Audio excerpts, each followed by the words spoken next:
mupi but my starting from blasters as well one said blasters in Sudan ebo match we know say baso or marching but COVID-19 ebe kwa basa ene na ba be game ne baso na sika kono ne coach but my Ghana blasters ne busan say omkobo Turkey ma COVID-19 ibe frefra players ni ade pi na sempa na aye about all parody boys no say anya better fra. Well, thank you. It's been very difficult to parade the boys based on the fact that COVID, you know, we've been hit by a lot of issues, and those who managed to come, you know, we really appreciate the fact that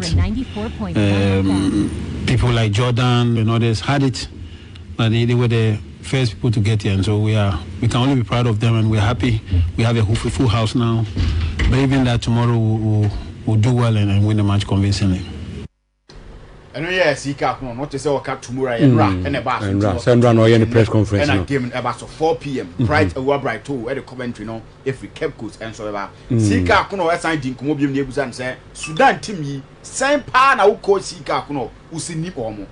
Well, it's a team that I would say compared to the issues we had, they didn't have that because most of the players are home-based players. They've been together for quite some time now. But we're not really worried about that. It's a fact that they come and they would like to play defensive, you know, make it difficult for us. But we are aware of what they're capable of doing and that we're prepared. Well, today we'll go through some video sessions and we'll let the guys know what ought to be done tomorrow, and hopefully we'll do well to carry the day. Inti Sika kuno sama ono enso the two dafa game Ghana Blasters and Sudan and airborne home.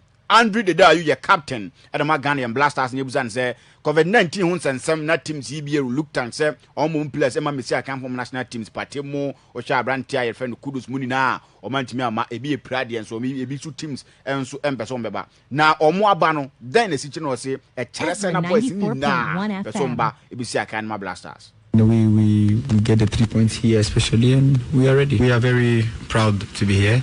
I think any player that has been called up to the national team, it's a big honor to represent his nation, our nation, Ghana. Very pleased with the reaction from everyone.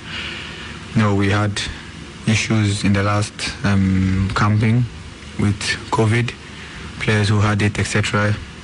Been difficult for some clubs, you know, letting their players come, being hard on it. But I think we showed that everyone is ready to play for the nation and knows what it means to wear the jersey. So I'm very happy. It's not been the best preparation because we didn't have a full squad early for coach to do whatever he wanted to do from the start, and our days were short. But now the squad is here. We trained well. We are fit. Hopefully there are no injuries, and then we will be ready to go. We are at home, and when we are at home, we have only one solution, is to get the 3 points. No, Andrew Deda you ntimo de two that say omo wo fie ne de omo ni bibia so me dan so me 3 points no da ma Ghana na afi go bia enso ani age Richard Ofori deputy captain at the Blasters no won say captains no me miensa party Richard Ofori na afi Andrew Deda you ento no so di nkomo nebuza nse say Sudan fo ya so omo modemo no enhyara nya ade a wo soro sa na mo Blasters mo we under return no so omo under return because omo pie park ne so a Ghana population over 30 million yes I know who say e do mo shoulder so into mo kodi agrokra 30 million Ghanaians are on your shoulder because Ghanaians, we can say it's a football nation. Everyone loves football. So when I come out from the tunnel and then especially when they play the national anthem, you feel like all Ghanaians are on your shoulder, so you need to deliver. So the most important thing is you need to be there for your country. That's the most important thing. But other than that, everything is good. Yeah, I don't really know Sudanese, but I remember we played 1-1 with them in Kumasi also. So I know nowadays in football there is no small because you can remember AFCON. Madagascar, they went to quarterfinal or whatever. So now there is no small country in this continent. So the most important thing is that we are Ghanaians. They need to analyze us. We don't need to analyze them. So we need to just show what we're capable of, and then we make sure at the end of the day we collect the 3 points.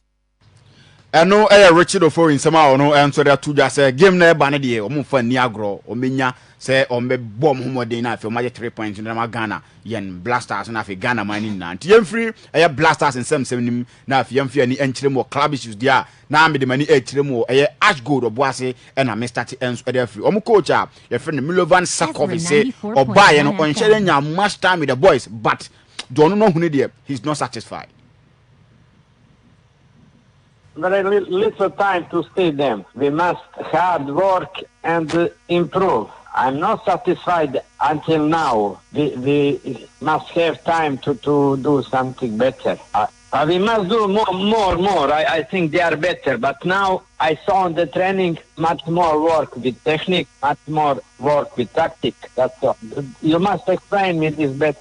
What means this? One, I want fighting for the first 4 teams. If no ya Milovan Sakovic more to just obey no America crab do anya with the boys no but when you satisfied with the boys in moving forward no obey no my na Ash Gold ne Salitas ne ball CAF Communications Cup nim coach Milovan Sakovic and Sudin come on Salitas game no.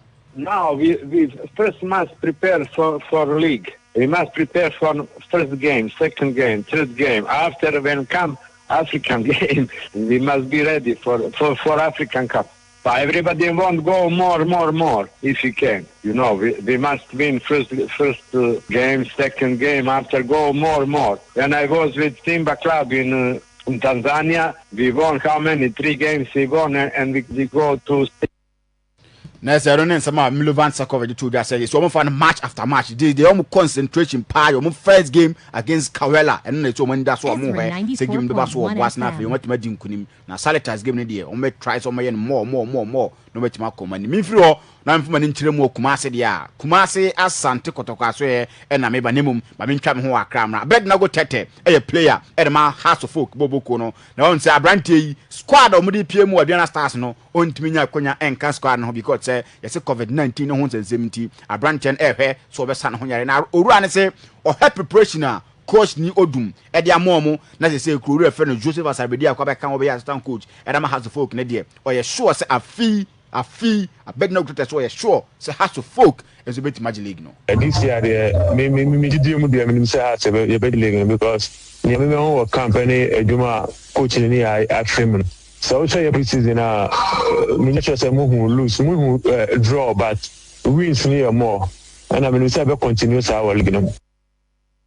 As I know you I feel friendly games and I have so ball preseason no man who lose draw ni win to assure say be continue league nim na continue pay or metimi enso atoaso enso ati agi league no me fuma ni nkyere mo Kumase Asante Kotoko aso ye dia na menyi nsema efiro bo won say ne na o refer ne wamponsa eba kuruma no oba no enti a mete ne say or the jerseys na eba jerseys no de ba no home jerseys Kotoko home jerseys no 2 sets and or de ba away jerseys no 2 sets third kit no and enso 2 sets na fi officials no jerseys eba na fi training kit no enso 8 ma pimu kuruma na 2 weeks time no replicas na ba na fi supporters no monso monsa atimi accommodate na yamponsa eba no we no enso etimi ede ba na ntia mete ne say Kumase Asante Kotoko enso an airline company bi edin komo say Africa yomba be koi campaign no ba bia Kotoko be pie mu bia airline company no won be fa scan na say na e kana e be no na be fa na afi bia enso tima koi enso na Kumase Asante Kotoko the sponsorship ne partnership ne de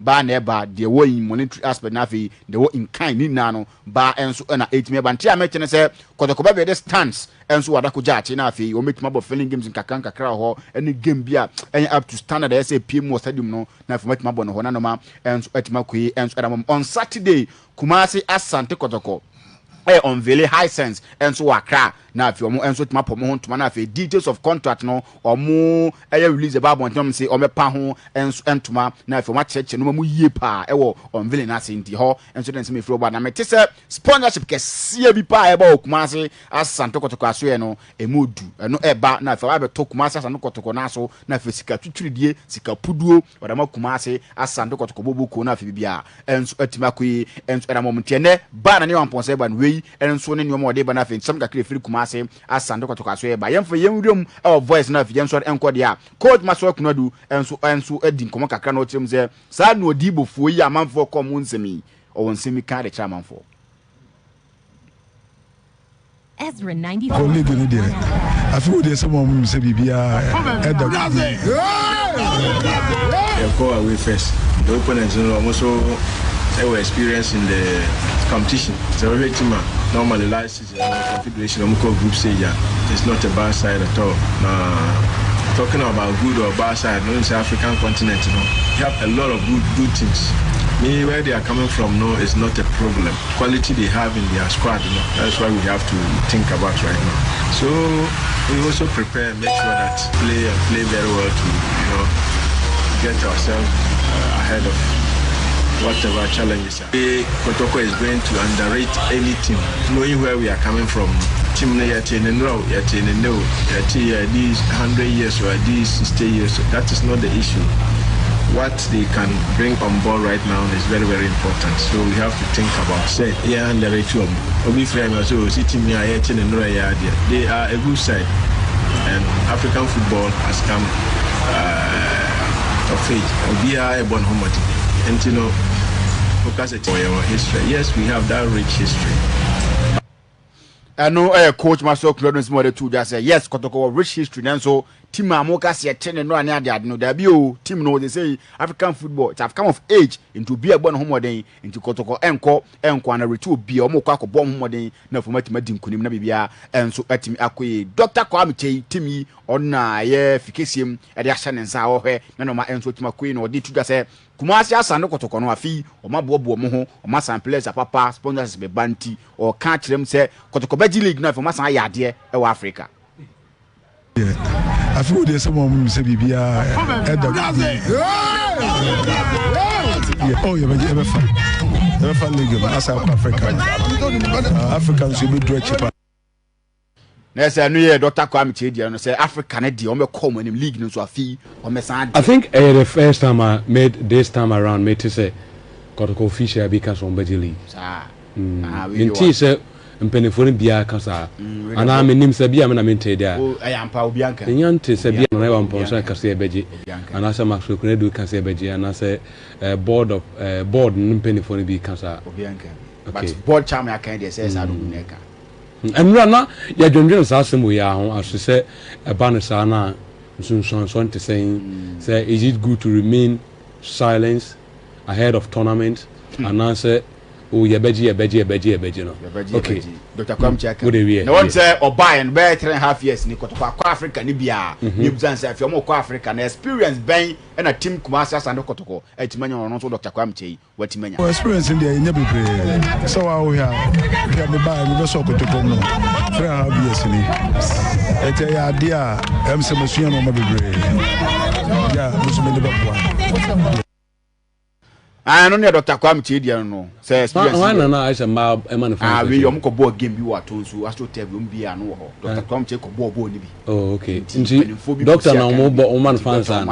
Ai Doctor fa na to from be so this am. From was ka wo ho afan so fa no kwa. Eno aso Muniru MP wada ko ja Brenti bo am obi anka ye. Wa kan tru bi Kotoko from kram yes no munim.